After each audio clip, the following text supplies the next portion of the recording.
The book actually comes out on the 8th. You can order it now. I had sent Richard an early copy, so that's how he was able to read it. But came out in the UK about a month and a half ago, and I can actually show you. I don't know if you can see this. Can you see this? Okay, there you go. So that's what it looks like. And we were lucky enough to get a whole bunch of wonderful testimonials from many people who you might know, both in the Jewish community and outside, as well as a number of academics, which has been terrific. So anyway, wait 1 second. I want to just turn off my little thing so I'm not staring at myself. I hate that. Okay, good. About 9 years ago, something like that. Yeah, 8-9 years ago, my husband and I had a liquidity event, and well, his company went public and he was eventually able to sell his stock. My company, I sold my company. It was in the fertility business. And overnight we found, well, actually about a week or two ahead of time, we thought if this goes through, we're going to all of a sudden become wealthy people. And we had never been wealthy people before. We were both solidly middle class families. I was from Los Angeles. My husband was from Toronto. And we were sort of paycheck to paycheck kind of people. So I didn't really know of, we didn't starve, we were fine, but we certainly weren't machers, and we weren't people who were donating to Federation. We weren't, the way I describe it is we weren't on the list. So what happened is we found out we were going to be wealthy. We decided that we wanted to, well, it wasn't that we wanted to make a donation. It just seemed obvious that if you're wealthy, you have an obligation to. So, which I've since heard is not, everybody doesn't think that way, but we thought everybody did. And so I said about a week before, I said, why don't we figure out, assuming this happens, why don't we each pick one really big donation we both want to make, something that's really important to us, and we'll each pick one. And then after that, we can figure it out from there. And so he picked a donation to, and for those of you who've read the book, I think there's just a couple of you here, sorry to repeat this, but it's still a good story. So he chose the Crohn's, to do something with Crohn's research. He's had Crohn's disease since he's been about 12 years old, had numerous surgeries, and he wanted to find a way that children wouldn't have to go through what he went through as being diagnosed as a child. And so he wanted to find the very best research that was around relative to Crohn's disease. And so I did some research, and I realized that our local hospital, even though he was going to go to Stanford or to Mayo or something, we found out that our local hospital, which is also a world-renowned hospital, Cedars-Sinai, actually had just brought in somebody from London who was amazing and was doing research in IBD genetics, so it's genetics of irritable bowel disease. And that seemed great. And so I thought, okay, great. We're going to give them a big bunch of money, and we'll figure out what they need it for and what research and that kind of thing. So parallel to that, at the same time, I was on the board of our synagogue, a fairly large synagogue, been involved for a long time, and was very close to the staff and the rabbis. And I decided that I remember as a kid, my father had taken me to another synagogue, a conservative synagogue. We're Reformed now, but a conservative synagogue, when I was like 5 years old, to go see my grandfather's plaque on the wall. And that was a really important thing. And my dad died when I was pretty young. And I thought, you know what, I want to do something with the synagogue with my dad's name. And they were completing a capital campaign, and they needed about $1 million to complete the capital campaign. And I knew that because not only was I on the board, but I was incoming president. And so I wanted that to be successful. And I thought, hey, I can actually do that. So we decided that we would do a major donation to Cedars-Sinai for Crohn's research, and we would do a donation to the synagogue to be able to complete this capital campaign where they were restoring our sanctuary. And so on a particular day, we decided to start working on that. And the first thing I did is I called the synagogue, and I called the rabbi, and I said, I just want to let you know I have great news for you. And she said, what? And I said, well, we've sat down and decided, Josh and I decided, and we, assuming this thing goes through next week, we would like to complete the capital campaign and give you the money to complete that. And I couldn't even believe the words were coming out of my mouth because it was so unusual for me. I wasn't from that, but it was like, I can do this thing. And she said, I don't know what to say. And that was not what I expected. And I thought, that's really strange. And I said, well, I guess you could say thank you. And she says, well, yes, but I don't know what to do with this. And I said, what do you mean you don't know what to do with this? And she said, well, I didn't make an ask. And at that point, I thought, wow, something is really wrong here. If you didn't make the ask, so I can't just go to you and say, hi, I would like to give you money. And at the same exact time, at Cedars-Sinai, I had called I called the head of medicine's office. They sent me to somebody else who sent me to somebody else. I ended up being put with somebody kind of a mid-range person, I think, in the development department. This is a very sophisticated place. And I told him what we were looking to do, but I really didn't know how much money it was. I would like to see some presentations. And we did end up giving them a multi-million-dollar gift to endow a chair, which I didn't know what that was before, but we found out what that was in IBD research that has been very successful. But it took almost 7 months for them to accept our money. I called and emailed and tried and waited, and they'd say, we'll give you this. And occasionally we would have a meeting and they'd say, okay, we're going to work on it. We'll get back to you. And because I wasn't on the list that I talked about at the beginning, they just, I don't know if they didn't believe us or they just didn't know what to do with us. And in both cases, we were people who had walked in with money or not, I don't know what they thought, but they hadn't gone through their typical process. They hadn't gone through their screens and their lists and their asks, and they're bringing a friend and they're having a lunch and that whole big thing. And at that point, my husband and I both coming from business, I thought something's very wrong here. I don't understand this. And it seems very, very strange. So we learned a little bit more about philanthropy, and I asked some more questions. And I had somebody say to me, well, you can't ever treat a nonprofit like a business. And I thought that was very strange. And then it took even though the stockbrokers and the wealth managers took them about under 24 hours to find us after our IPO.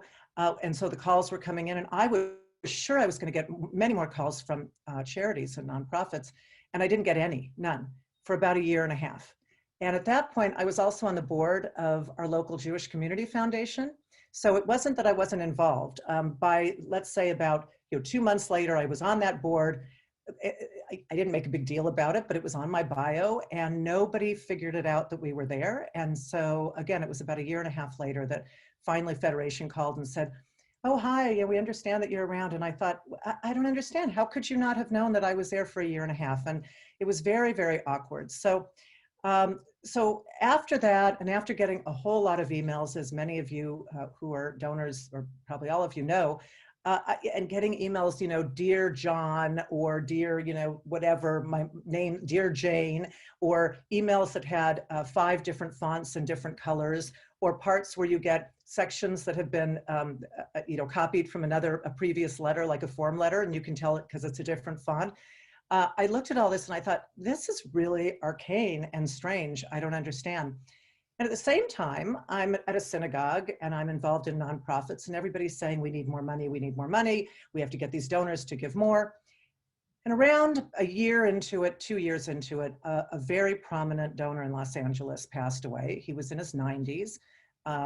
And I heard that Federation had something like 40% of their revenue was coming from this guy. So, and then I also, with my business brain, I thought, wait a minute, that's a problem. I mean, he's 90. How could they not have known something was going to happen?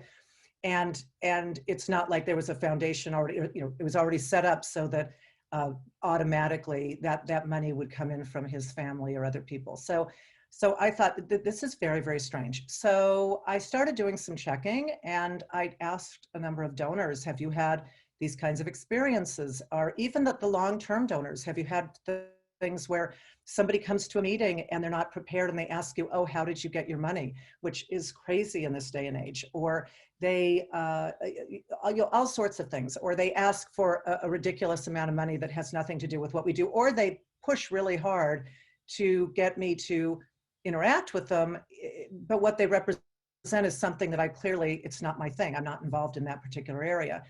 And so after a while, I really said, I'm very, very concerned.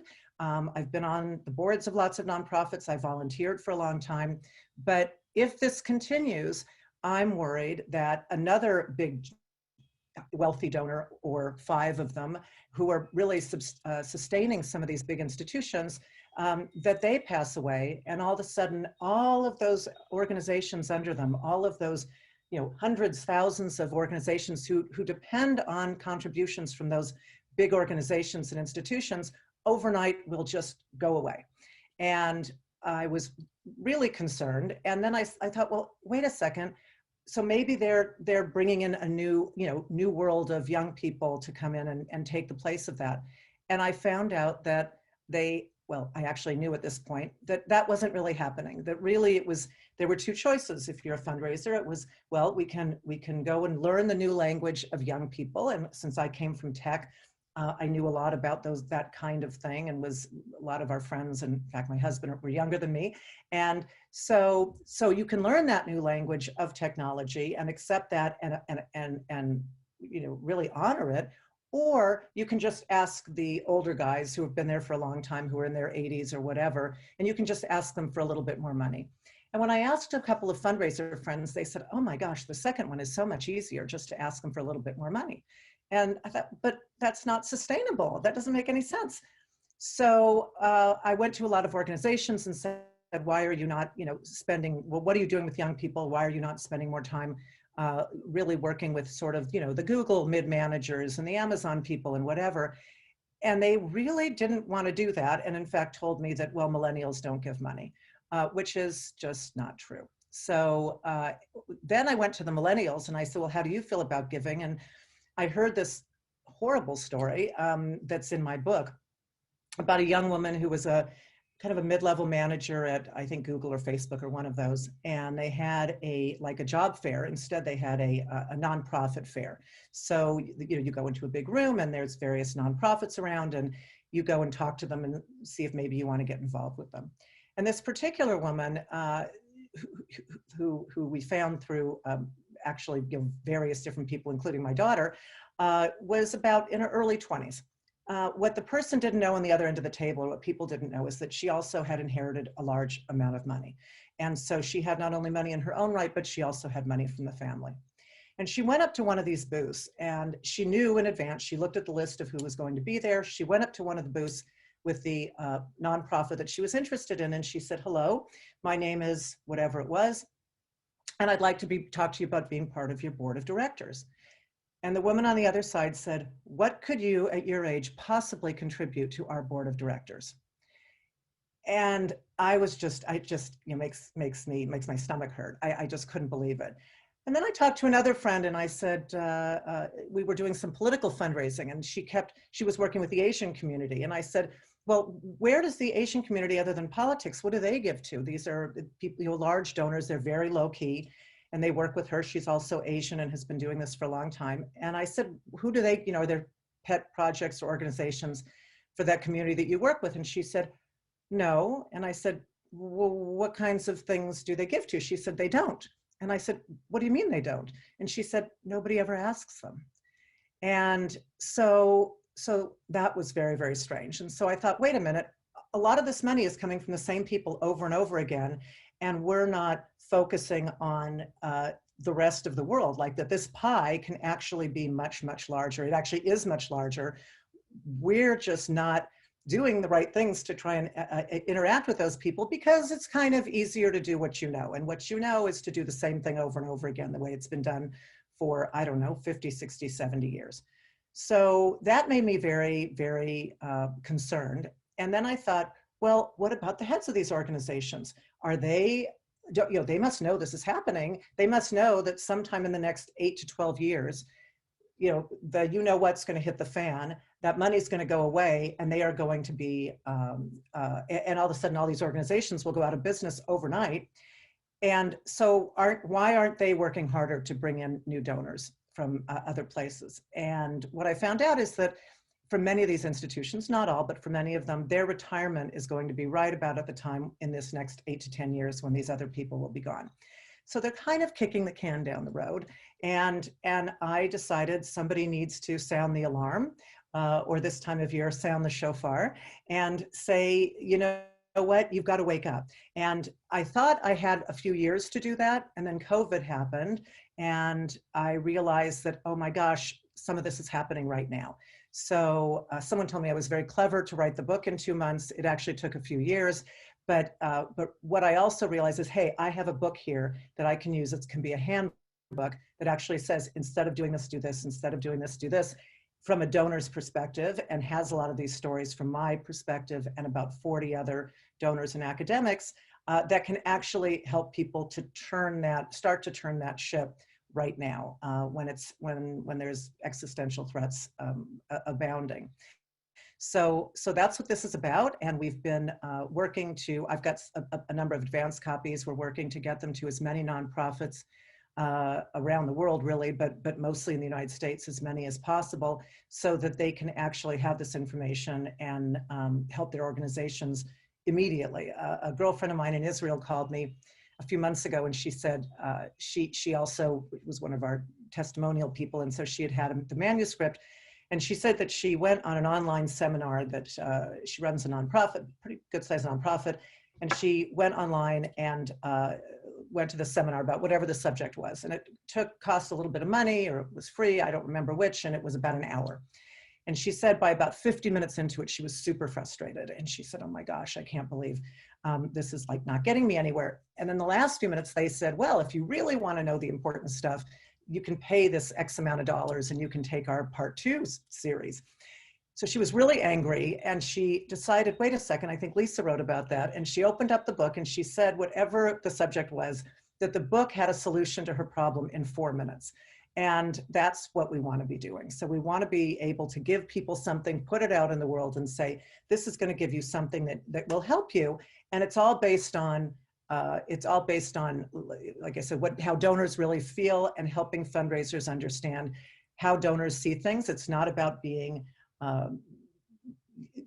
kissing up to donors or any of those kinds of things, but it's really about creating a real, honest, equal partnership with donors of all ages, all backgrounds, all different types, because right now there's about $130 billion sitting in donor advised funds. And I believe that it is billion, by the way, if you didn't know that. And I believe that a lot of that is because somebody had one interaction like my 7 months thing, or well, we didn't ask you, and they say, forget it, I'm done. I'm gonna leave the money in my donor advised fund, or I'm gonna give it to my cat, end of story. And I'm trying to fix that. So that's me. So Lisa, that's terrific. Thanks very much, because it really laid out some important issues, and a number of questions and comments have already come in. So I want to start with one, picking up on a comment that was made early on. First of all, there was a very strong thank you for your family commitment to fighting Crohn's disease. It touches people personally. One of the people on this call, it touches very personally, and there was a tremendous appreciation for what you are doing in that area. But then I want to move on to an interesting dilemma that comes up in something else that you talked about. And one person said, well, gee whiz, how do you deal with donor intent? Because, and the comment that the person put in the chat had to do with somebody who had died, and it was clear that the person who died had a very strong opinion that the children or the next generation didn't honor. Whether it had been articulated or whether it was just implicit wasn't clear. I'm going to contrast that with a foundation with which I had worked on a basis that they came in because they were struggling with an issue. It was about to go from a $30 million to a $600 million foundation within a very brief period of time.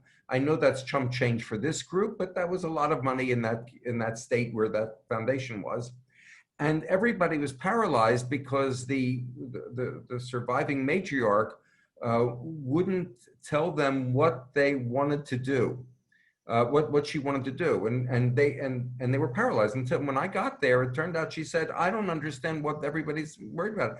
I'm telling them that I don't want to tell them what they should do with it, because when I look at my life and see how it's changed, how can I anticipate what's going to happen over the next 2 generations so that I should tie their hands with my intent?" So I think what we find is there's a dialectic tension between understanding whether people should be, as it were, controlling from the grave, or whether the process of moving from generation to generation should really liberate the next generations to respond anew. So I wonder if you would talk about that. That was implicit, and we'll come to other questions in a minute. We're going to pick up on that.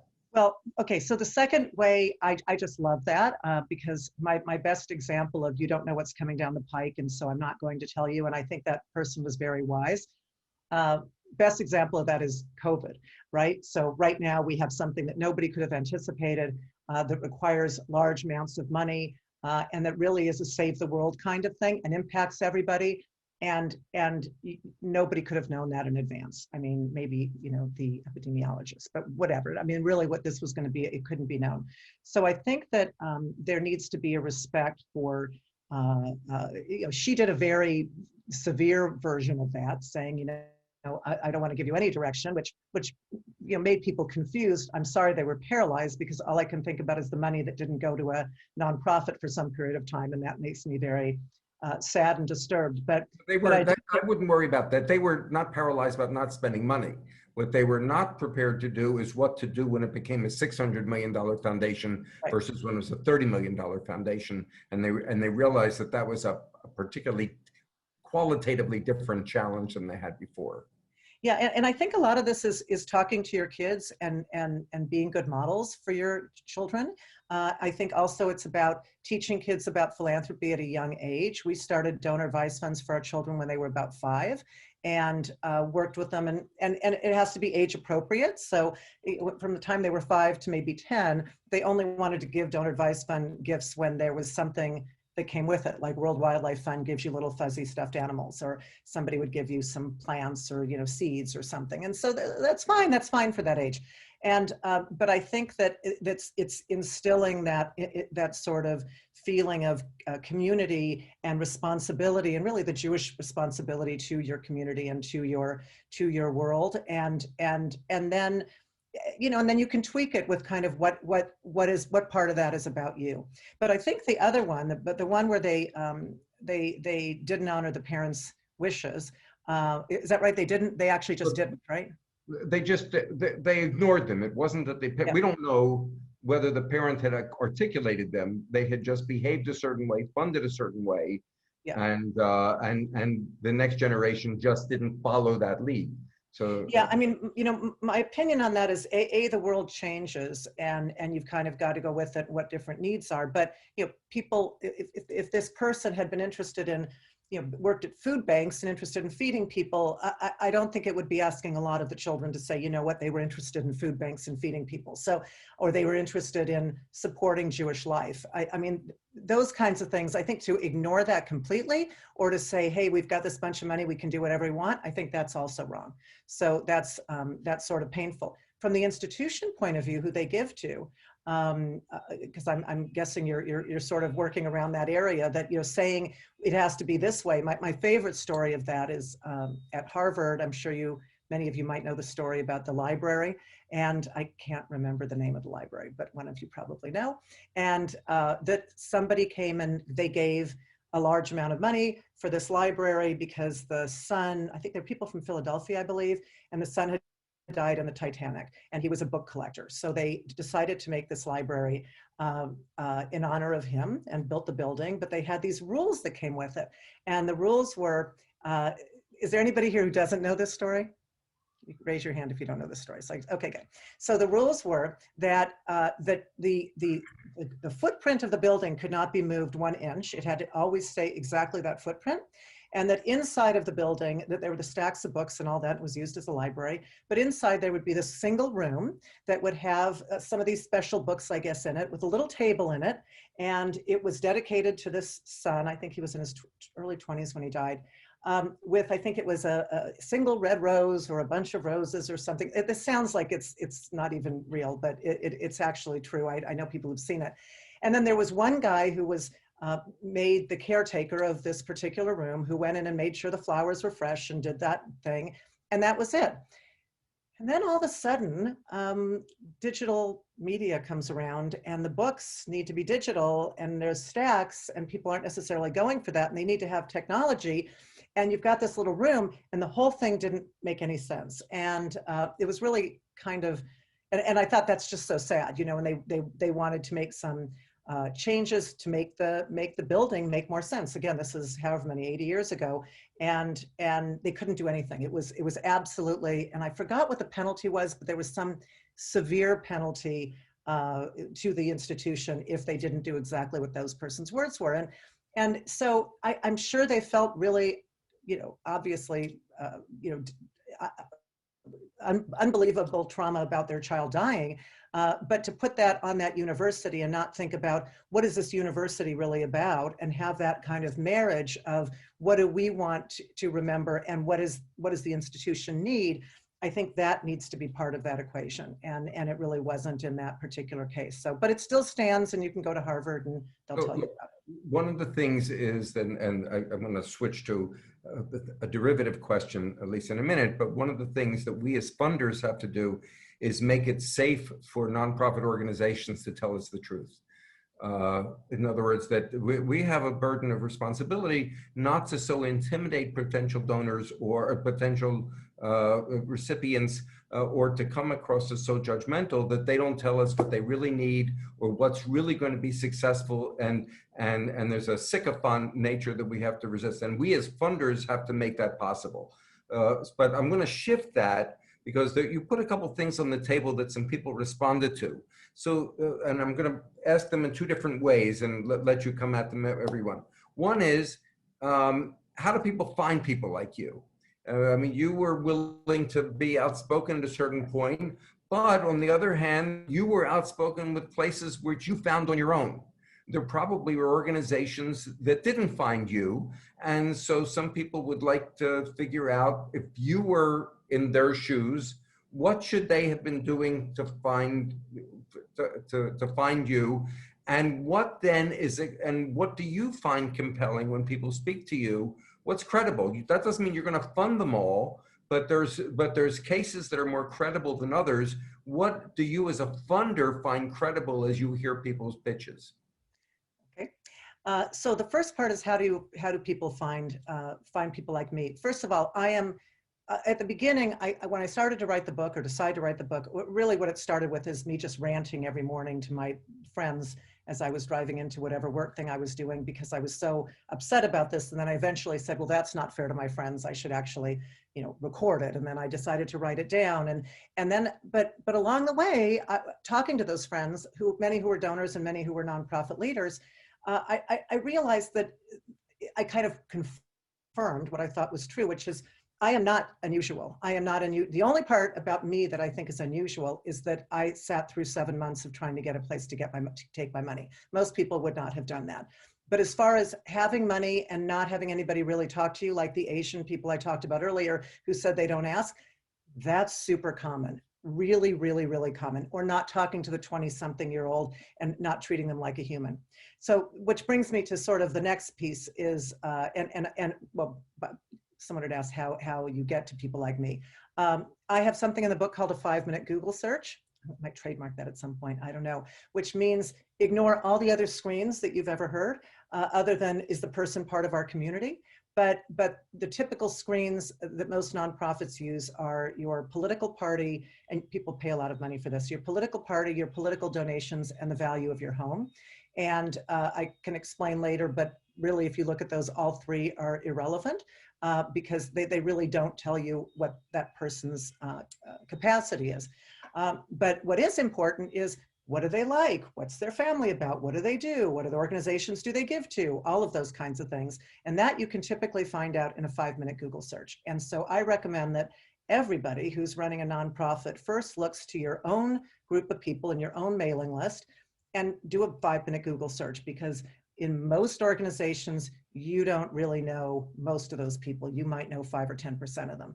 And I would just about guarantee, especially with the stock market being up, that somewhere in those other 80, 90, 95% of people that you don't know are people just like me, and that nobody's ever asked them, so they just don't give. So wait, did that answer your question? So that's part of it. I'll come back to that in a minute. But the other part of it was, once somebody does find you, right, or other funders, what makes it a compelling case?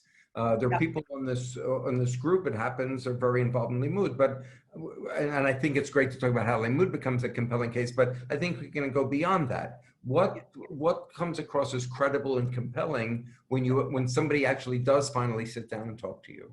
Right. So the first thing is treating the other person like a human being. I relate this to I think it's Us or People magazine does this thing, and they say celebrities, they're just like us. And I think it's important to realize that these are regular people. They really are. Some of them have developed some sort of bad traits after they've had money for a long time, but most of them are just regular people. And if you treat them like regular people as opposed to like an alien, that's blue or something else, then you will have a much better time, much better chance of success. The other thing is, there's a couple things. Do your homework, kind of understand who that person is, and be honest with yourself that if when you do the research and find out who that person is, what they're about, and what it looks like they're interested in, and that's not what you're selling, just let it go, or have a meeting with them and say, hey, I'm involved in other nonprofits or with other nonprofit leaders. Maybe I can direct you to somebody at this other institution, and even call the other institution and say, hey, let me make a shidduch between the two of you. But don't push something down their throat when it's not something that they're likely to be interested in. But one of the most important things, and in addition to that, is just being authentic. So treating the other person like a human being, and being honest and being authentic. You can say, my organization's been having a lot of trouble with A, B, and C, and it won't make them look at you differently and say, a lot of people think, well, they'll say, well, I don't want to give to you because your organization's, screwed up. It's not. The donor is going to look at that and say, oh my gosh, finally somebody who's honest and is telling me really what's going on, and find out, does that donor want to be involved? Does the donor want to know where the money goes? Does the donor want to know, what is it? And you're really developing an actual authentic relationship. But the only caveat with that is, once you do that, that is like a friendship, and you have obligations to continue to be honest to that person. And if you know that person wants to be called every 2 months and told what's going on, then you need to do that. So don't get involved with the relationship if you're not ready to be the person on the other side of it. But it works beautifully if you follow at least those few directions. So I think I'm going to underscore a couple of things that you said, Lisa, because it's so important, and people are already commenting and nodding about how important it is. So number one, aside from the search process of finding people who have of means, and I want to make a comment about that in a minute, but it's important, once you have that discussion, to accept that your compelling case might not be a priority to that other person. And as compelling as your case is, doesn't mean that that's going to make them want to fund you. It's a legitimate, there's so many things that are legitimate needs and interests. It's okay, it's not a personal rejection if they decide they want to go another direction. And it's not even a sense that somehow you've made a bad sales pitch. It may be that the priorities are different. But the other thing that you said is that if you want the funders to treat those who want the money and tell you the truth, then the nonprofit organizations have to also speak honestly. They have to tell the story honestly. They have to tell what the real challenges are. They have to tell what might not work, why this is a risk at this time, or why this is a priority at this time. It's very important that the honesty goes both ways, and it's a genuine dialogue. The funder says what they're really looking for. The nonprofit says honestly whether that's deliverable. And there's something that goes on between them. Now I want to pick up, I know that Stu wanted to come in and has some comments on some things, but before we get to that, you talked about both the Jewish world and the non-Jewish world. And I'm curious whether you perceive or experience this differently in the Jewish world from the non-Jewish world. No. In fact, our book was actually published in the UK, and we had to go even beyond that because I had to, somebody I met through Jewish social justice work was actually our agent. But I thought, okay, the Jewish world and the non-Jewish world seem to be sort of similar, but for sure in the UK it's going to be different, or for sure in Australia it's going to be different, or for sure in Israel. And guess what? Not so different, like little fine-tuning kinds of things, but this pretty much exists everywhere.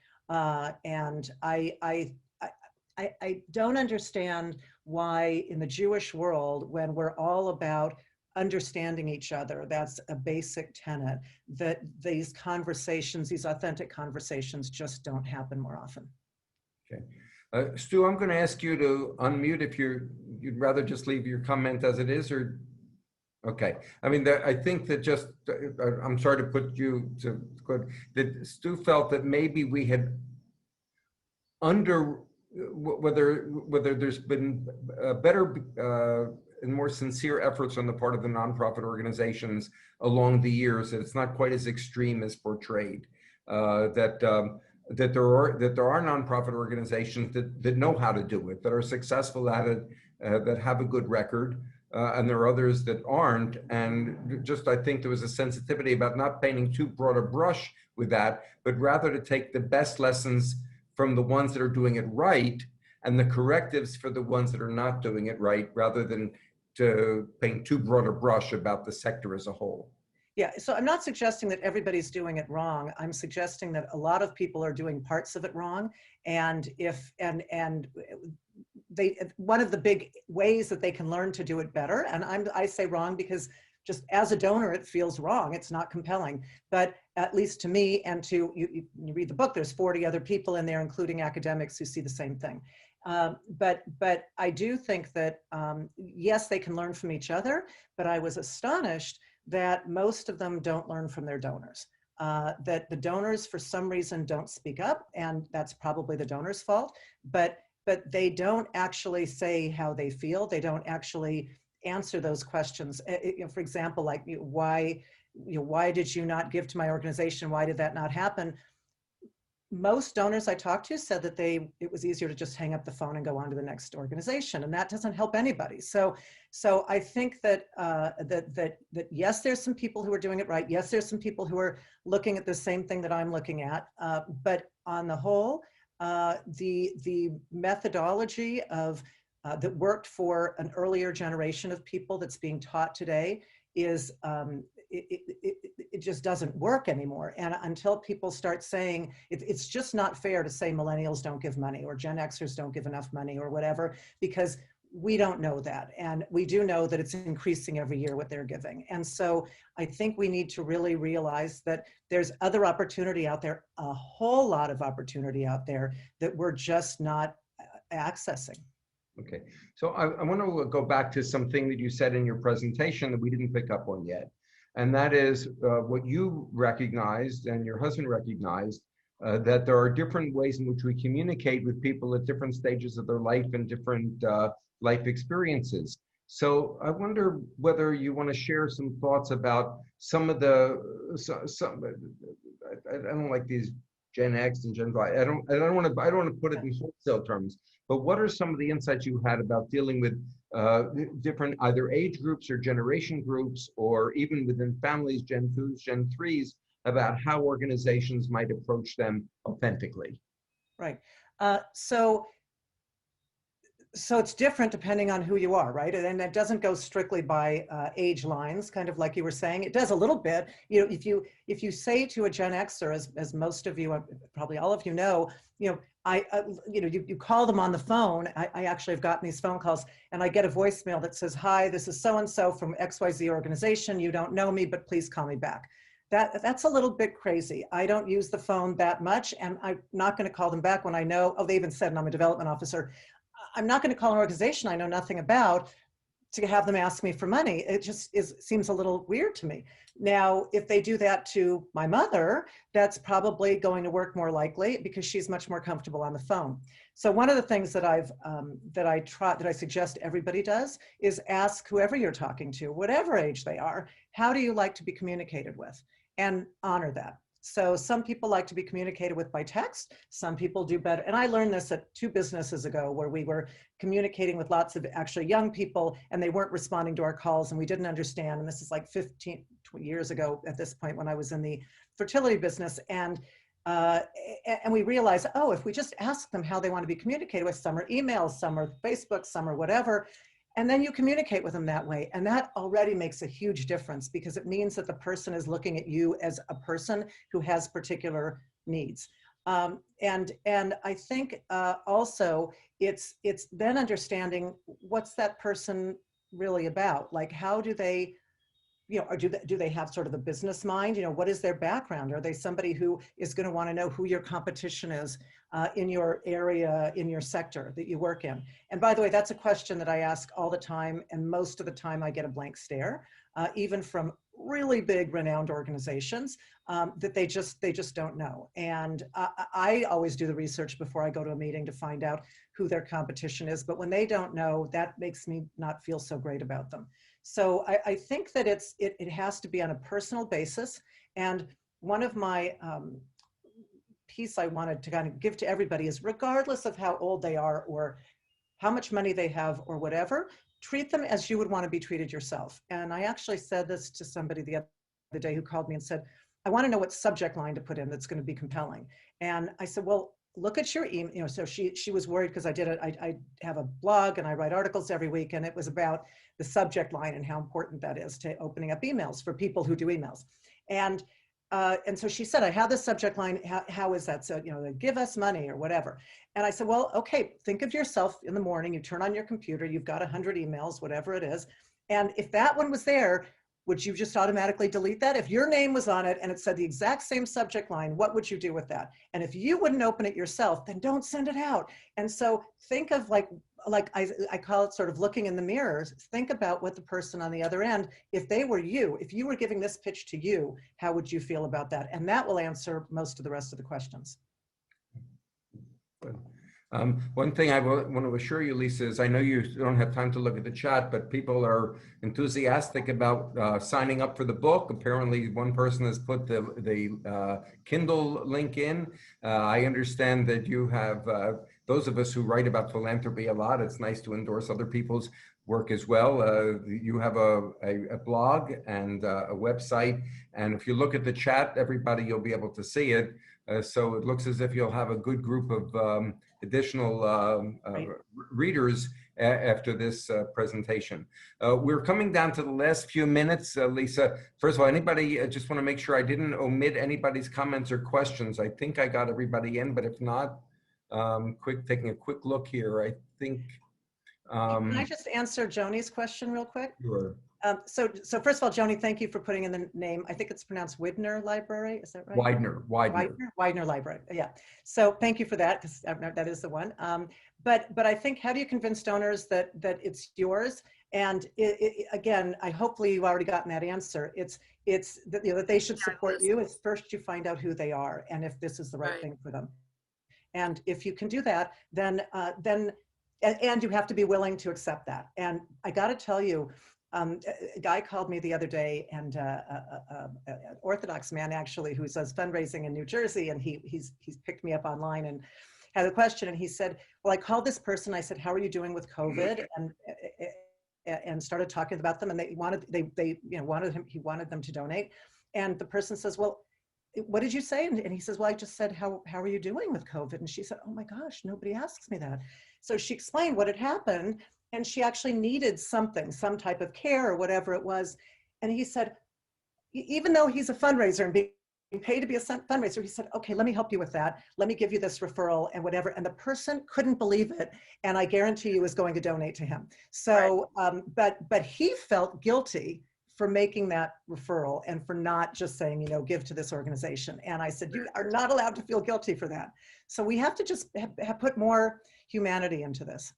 Yeah, I mean, we know that, but I've done a lot of fundraising over the years for a lot of different organizations, and you know the hook, where to get the hook in. One of the things that has bothered me is with one of our situations here. I get called all the time to donate to this organization, and in fact, I will never donate to them again, because what they did was, a couple of years ago, they gave their outgoing director a bonus of $1.5 million because they decided that his salary wasn't commensurate with others in the past, even though his salary was 10 times what many people were making at the time. And he walked away with a $1.5 million, golden parachute. And I said, I'm giving that money so kids can go to Jewish day schools, and you're taking money away from Jewish day schools saying you don't have it, and that's where it's going. I'm done with you. And a lot of people felt that way. And what we're trying to do is make people understand that we're not a medical need, we're not Crohn's, and thank you so much as the mother of a kid who suffers Yeah, I saw greatly. that. Thanks. Yeah. And we're not cancer, but we provide a really valuable service, especially with now with COVID, with doing this remotely. There are so many people who have called me and said, "Oh my God, thank you for alerting me to this. I find I'm so bored. I have nothing to do all day, and now I have this." So Good stuff. And I think one of the questions I ask when I hear about these $1.5 million, whatever, and of course there might be information you don't know, is how did that impact their mission by giving him that money? So if you kind of think of it that way, is how, please explain to me, how does that help your mission? So anyway, thank you for all you do. It's really thank you great. for your book. I actually just recommended it to a friend of mine who's the head of development for the American Psychiatric Association, and she said, "Sounds like a great one. I just ordered it." Thank you. And please join my blog. Yeah. The one thing I want to add to that discussion, though, is that it's very important for us as funders, those of us who are funders, to not look only at what we might consider to be overpay at the top, but underpay at the bottom. Correct. Yes, And there's a tendency in the nonprofit world, and it includes the Jewish world, to somehow not recognize that there are people that are not making a living wage, who are working all the time. And if my priority when I teach funders and when I advise funders is, I have no issue, Joni, with what you said, but I also, I think it's as important, or maybe more important, to make sure that the personnel practices of that organization respect all the people that are working there, and not just respect the senior people. You're right. You're absolutely right. If we had more time, I would be happy to give many real examples of that. But I think it's important. I want to give one statistic about that you probably know, Richard, or maybe some of you know, is that they did a study of what percentage of nonprofit of fundraisers, how do fundraisers feel about asking a donor for overhead, to cover overhead, or administrative costs.